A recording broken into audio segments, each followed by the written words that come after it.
As the Money Burns is an original podcast by Nikki Woodard.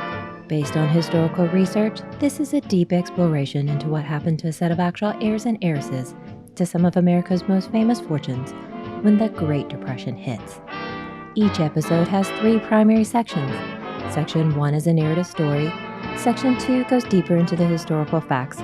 Section 3 focuses on contemporary, emotional, and personal connections. This is a special episode commemorating the 1-year anniversary of As the Money Burns podcast. There will be some recapping past storylines and teasing future ones. Now back to As the Money Burns. Big Dame Hunters. 1-year anniversary special episode.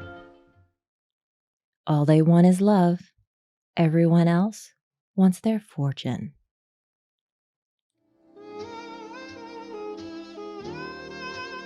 Section 1, Story.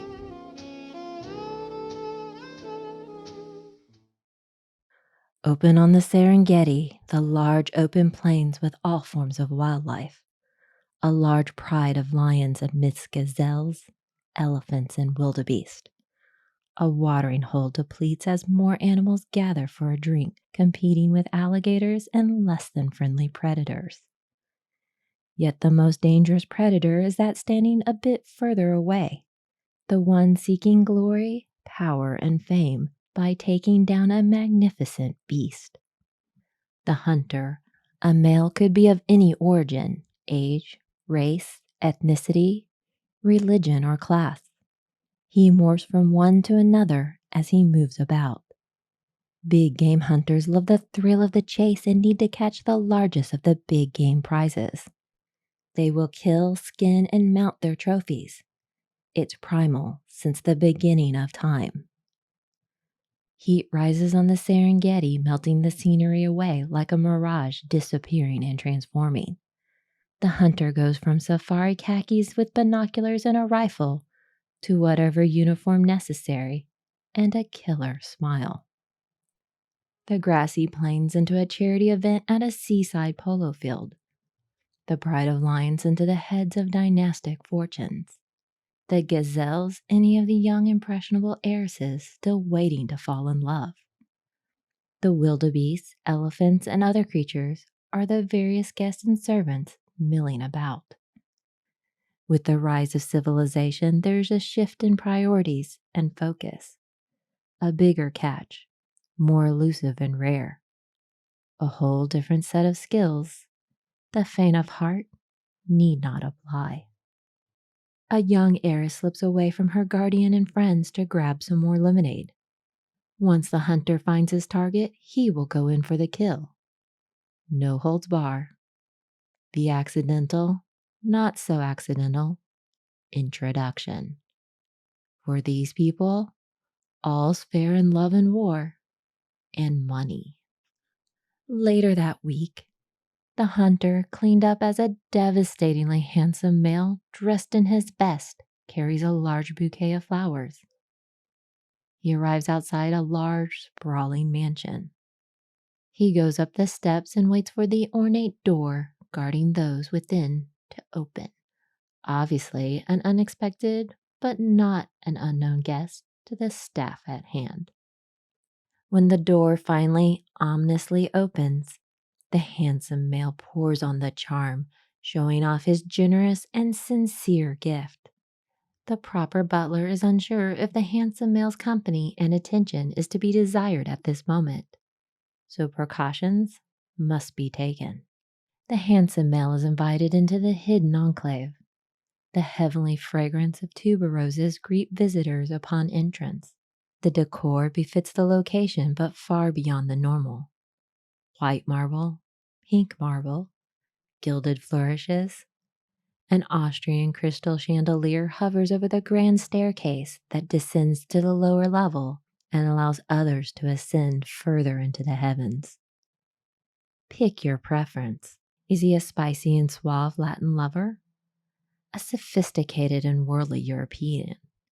A creative and sultry African-American jazz musician? An Asian prince? A bohemian Hawaiian surfer? A gifted and sensitive artist? An international spy? a contemplative intellectual, a dispossessed royal, an all-American jock, the playful and seductive movie star, a salt-of-the-earth gardener. He could be all or none. The truth, at one time or another, they all show up. They all take their shot, as the prize is far too big to not make an attempt. What he truly is a playboy, and what he aspires to be is a kept man. Gold fountains bubble with crystal clear water. He is led up to the salon to wait for further acceptance. Up in her ornate bedroom, the female, shifting from young to old, ugly duckling to swan, take your pick, sits at her vanity fretting over what would make her beautiful. She delights at the idea of having her suitor waiting, anticipating his bids for affection. It can be exhilarating. She enters the salon greeting her suitor. His face drops a little upon sight, remembering she might not be as physically desirable. Coy and proper, they agree to meet again. It might be on the tennis courts, or maybe along the luxurious French Riviera, riding a gondola on the canals of Venice, trekking through the Himalayas, catching surf in the Pacific, on safari in Africa, or in the jungles of India. For now, they will take it slowly. They will attend a formal party. She will be the belle of the evening, escorted by the most handsome man in the room, at least to her eyes.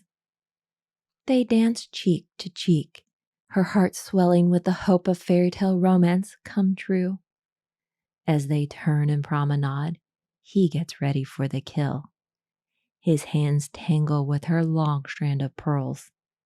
He contemplates snapping her neck, but it's much too soon. Then he spots another, more desirable trophy in their midst.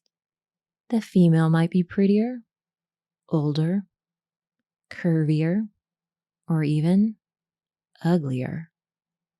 But what she clearly is, and what is most desirable, is significantly wealthier. The game, the hunt, the prize is not a big cat or a large beast. The prize is far more unique and almost mythic, like catching a great white shark, a unicorn, or something even more fantastical. But like any big game hunter, once the prize is bagged, another, bigger, more prestigious one comes along. Young girls' hearts be damned. Fortunes lost, fortunes gained, hearts broken, it's all the same. The price to pay to be in the game.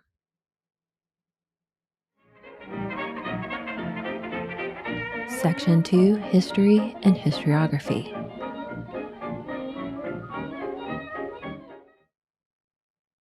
Mark Bowden from YouTube's Behavioral Panel had a great remark. Money can often get you a better standard of misery. Link provided in the notes section. Here's a fun tidbit. The prenuptial agreement was originally designed to protect the female in a marriage. In almost all countries, upon marriage, all property was automatically under the control and ownership of the husband. The prenup was meant to protect a wealthy female's property to remain at her discretion and prevent it from being drained or abused by the male, especially a poorer one. Most of the time when we think of fortune hunters, we think of females and the trophy wife. Yet there are plenty of males who are more than willing to pursue money via heart, body, and soul. With every historical era, there always seems to be a need and a desire to marry into wealth and prestige. Like the conservation of energy, money is something that seems to get traded a lot. New owners, old owners, temporary borrowers, around and around it goes until it all disappears. Over time, most wealthy dynasties deplete their resources and are in constant search of new cash. Those former working middle-class families that have gained a fortune will eventually marry into the higher upper classes. It was how the Italian merchant Medici family consolidated its power during the Renaissance. The rise of American fortunes during the Gilded Age led to the American dollar princess trend, where wealthy American girls would marry into the European aristocracy and royalty. Essentially, they were female title hunters who married socially acceptable male fortune hunters, a trend still partially in vogue when our story begins. We re-enter the past world to rediscover an era in full bloom. The adventures have so far included the discovery of entering King Tut's tomb, heartache and peril on the sinking Titanic, the excitement and creativity of the Harlem Renaissance, fabulous parties, a debutante ball, polo games, tennis matches, fun at the beach. Upcoming tales will include new locations, Buckingham Palace, French Riviera, Paris, and in time, eventually all the way to Hollywood, India, and Thailand. All in the aftermath of the stock market crash of 1929 and the accompanying Great Depression. Never had so many fortunes disappeared so quickly, suddenly, vanished, almost overnight, and around the globe. And with that change, the hunger, the desperation, and the lust for money and those that still had it became even stronger. The media hounded them as news fodder. Before, only names or pseudonyms appeared, but now technology advanced to show photos and footage. Anonymity gone. Is there no wonder that the male fortune hunter became an icon himself? The big dame hunters were playboys, some lesser sons of the wealthy, or companions to wealth who now want a bigger fortune to play with. The solution? Heiresses. This is more than a tale about greed and envy. There's plenty of the other deadly sins: wrath, sloth, pride, gluttony, and lastly, lust. Nothing gets in the way of seeking a fortune, not even the heart. In fact, their preferred method of the hunt is through the heart and bed. They will pour it on thick until they get what they want, and they will drain every penny before heading on to the next. Adventure and broken hearts are what these men provide. Our heiresses can afford the best in life, but that brings them far more problems. Plenty of lovers, seductions, and scams galore, as the greedy always want more, more, more. Hearts and bank accounts be damned, as nothing is off limits to those needing glam. Love triangles and quadrangles abound. It's not always certain who's safe to keep around. Hiding their losses, jewels and valuables are sold, but not everything that appears gilded is truly gold. Many will be left broken, then discarded like unwanted tokens.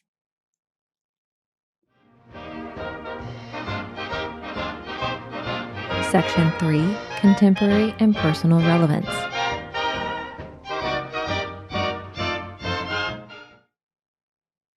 As I have mentioned, I spent years trying to develop this story as a television series. Part of the hook that provided my main drive was the concept of romance and seduction. After my own divorce and re-entering the dating world, I had hoped for another good chance to have that experience. Only in the digital era, far too much time is spent fending off more than the overly intrusive, not suggestive, but blatant assorted vulgarities and avoiding the dreadful dick pics. A large, endless field filled with landmines for disappointment and heartache. I stumbled over the stories of Barbara Hutton and Doris Duke with their complicated love lives. I learned as teens they spent summers in Rhode Island, much like I had done once, which is where I experienced my first love.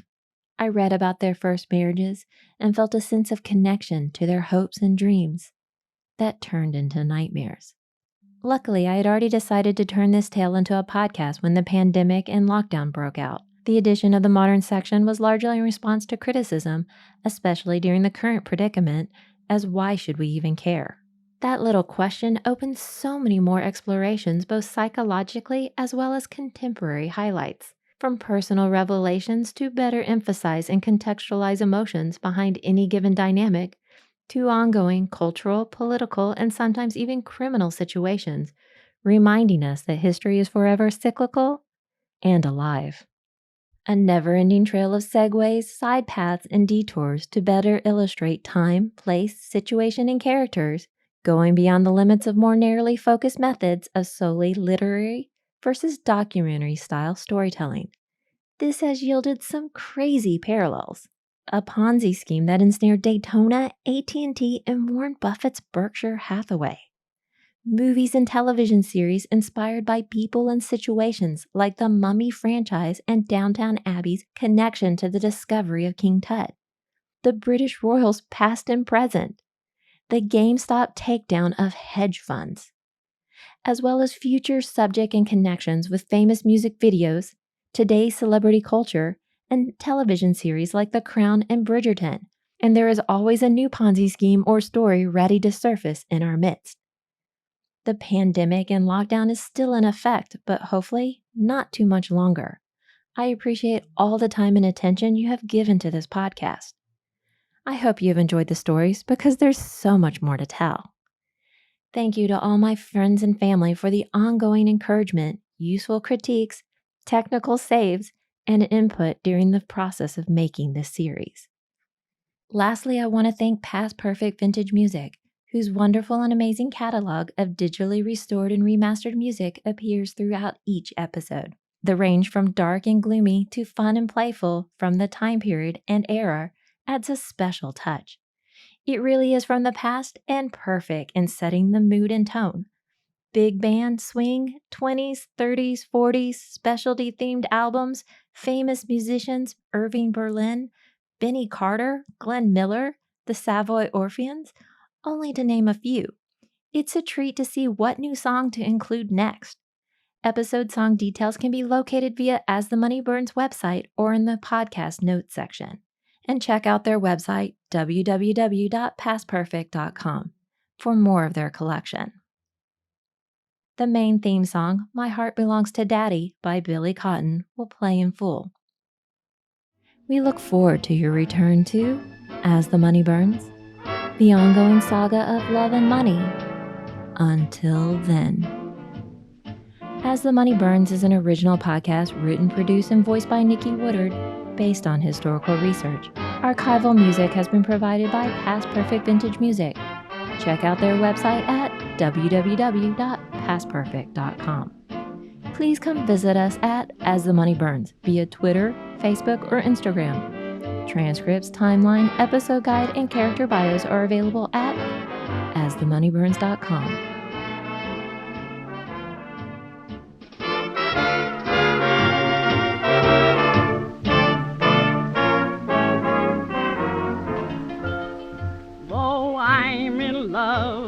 I'm not above a date with a duke or a caddy, but that's a pose, for my baby knows that my heart belongs to Daddy.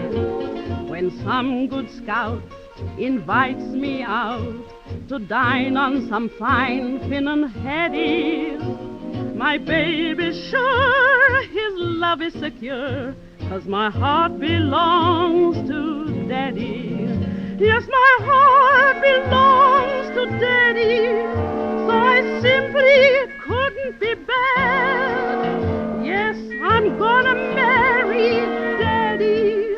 Da da da da da da da da da. If you feel romantic, laddie, let me warn you right from the start that my heart belongs to Daddy, and my Daddy belongs to my heart.